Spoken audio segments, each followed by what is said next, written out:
Good morning, everyone. I'm already missing you. I hope you had a great day at your 8th grade visitation at Wood. I'm sure some of you will come home and you can't wait to go to high school. But I am missing you today, and I did promise you a flipped lesson, so here it is.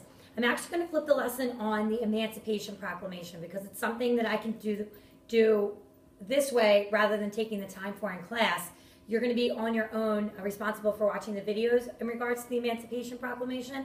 But we're going to talk about the Battle of Antietam together.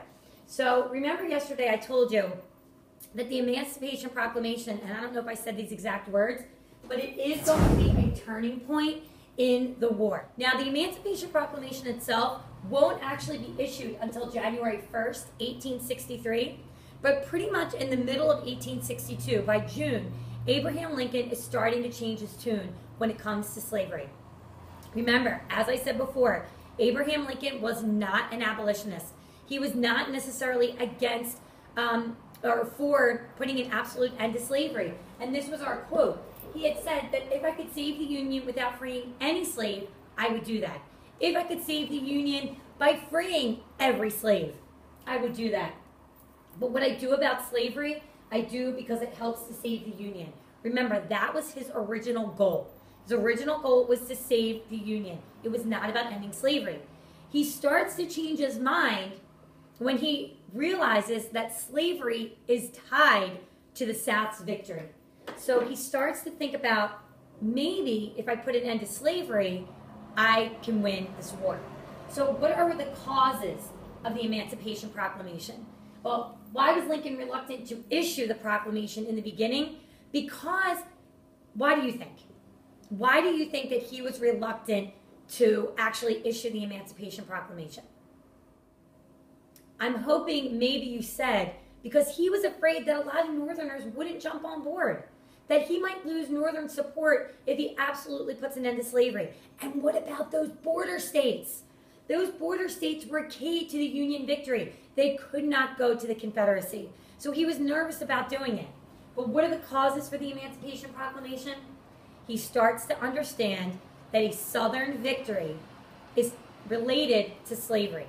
And if he can put an end to slavery, he can put an end to the Confederacy. It was important to the South's success. And many abolitionists were now calling for emancipation.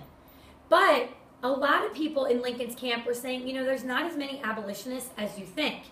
And yes, they're calling for that, but really, are we going to get enough support for it?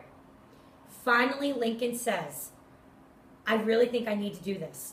But his cabinet was saying, but I think you need to wait for something else. We need a victory.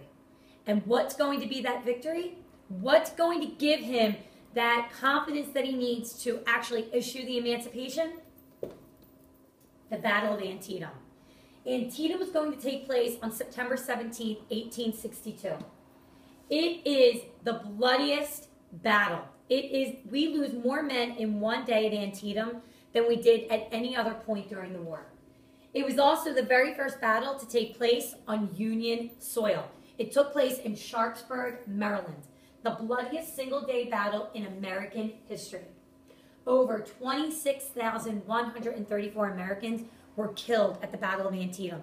That includes both the Confederacy and the Union. The Confederates would end up losing 1/3 of its army. And it's interesting that when you read about the Battle of Antietam on that handout that I gave you that is due on Tuesday, and the questions at the bottom as well, the things that happened at the Battle of Antietam, they only happen in movies. Yet this was something that was real. With the whole losing of the plans and finding the plans, be able to tell me about that on Tuesday. But the Battle of Antietam is going to be something, this victory, which is what it ends up being, although barely a Union victory, it's enough for Lincoln to issue the Emancipation Proclamation. What are the effects of him issuing this? It's going to change the war into a battle for freedom. When we think about the Civil War today, slavery is always that first thing that we think of.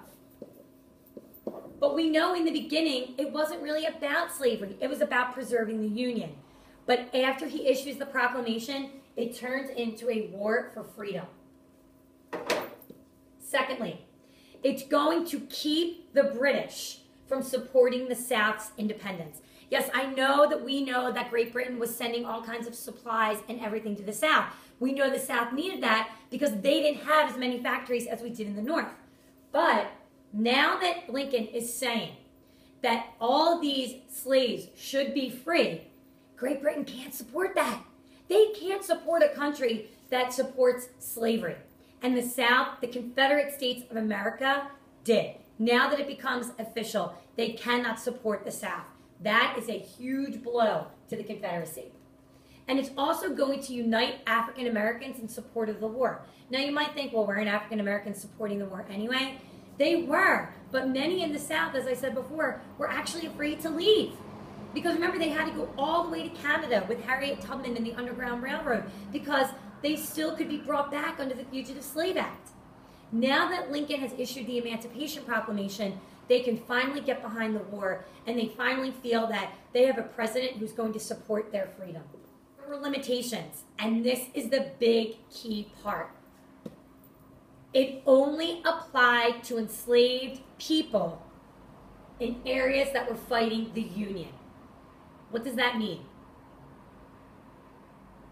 That means that any of these states in the Confederate States of America, that's where these African Americans were free. Georgia, North Carolina, South Carolina, Texas. These areas, they were free. But did they follow the United States of America laws? No. So ultimately, although Lincoln frees all of those slaves that are actually in fighting with the Union, not one single slave is freed because the Confederate States of America aren't going to recognize the Emancipation Proclamation. It also did not apply to parts of the South already under Union control or border states, which meant if there were slaves in Tennessee, it did not apply to them. Lincoln was still afraid of losing the border states. So any of those states where the Union had already taken control, like Tennessee, or border states like Missouri, that did not apply to them. Now, Lincoln is already starting to think about the 13th Amendment, but that's not going to happen for another 2 years. So there were limitations to the Emancipation Proclamation. It would go into effect on January 1st, 1863. However, it did not free one single slave. So why issue it? What was the point of the Emancipation Proclamation? It took a stand on slavery. It said that the United States of America would not support slavery and that everyone deserved to be free. And it changed the war into a war for freedom. And that war for freedom is also going to preserve the Union. It was a huge turning point in the war. So make sure you remember that. It would be issued at the end of September after the Battle of Antietam. Lincoln needed something to give him the confidence to issue this. Antietam gave him that. Antietam takes place in September 1862. He talks to his cabinet in November of 1862, and it goes into effect on January 1st, 1863. It wasn't perfect, but it was the beginning. It was going to be the grandfather of the 13th Amendment that would eventually free all the slaves. All right, so here's your flip lesson on the Emancipation Proclamation. Make sure you understand the limitations, what the causes and the effects were, and also make sure that you've read about Antietam and you've answered those questions at the end because we're going to start with that on Tuesday. Have a great day, guys. Hope you had fun. See ya.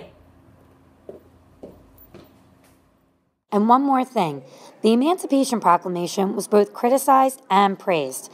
Abolitionists said it should have applied throughout the entire country, but really it had no legal right to apply to the entire country in the United States as a result of the Dred Scott decision. None of these people had any rights. Secondly, white Southerners said Lincoln was trying to cause a slave revolt, so they thought all he was trying to do was incite a riot. Thirdly, Union soldiers were just excited for anything that would weaken the South. So ultimately, why issue the Emancipation Proclamation? To basically show that the Civil War was now being fought to end slavery. That's what Lincoln was hoping for. Have a good weekend.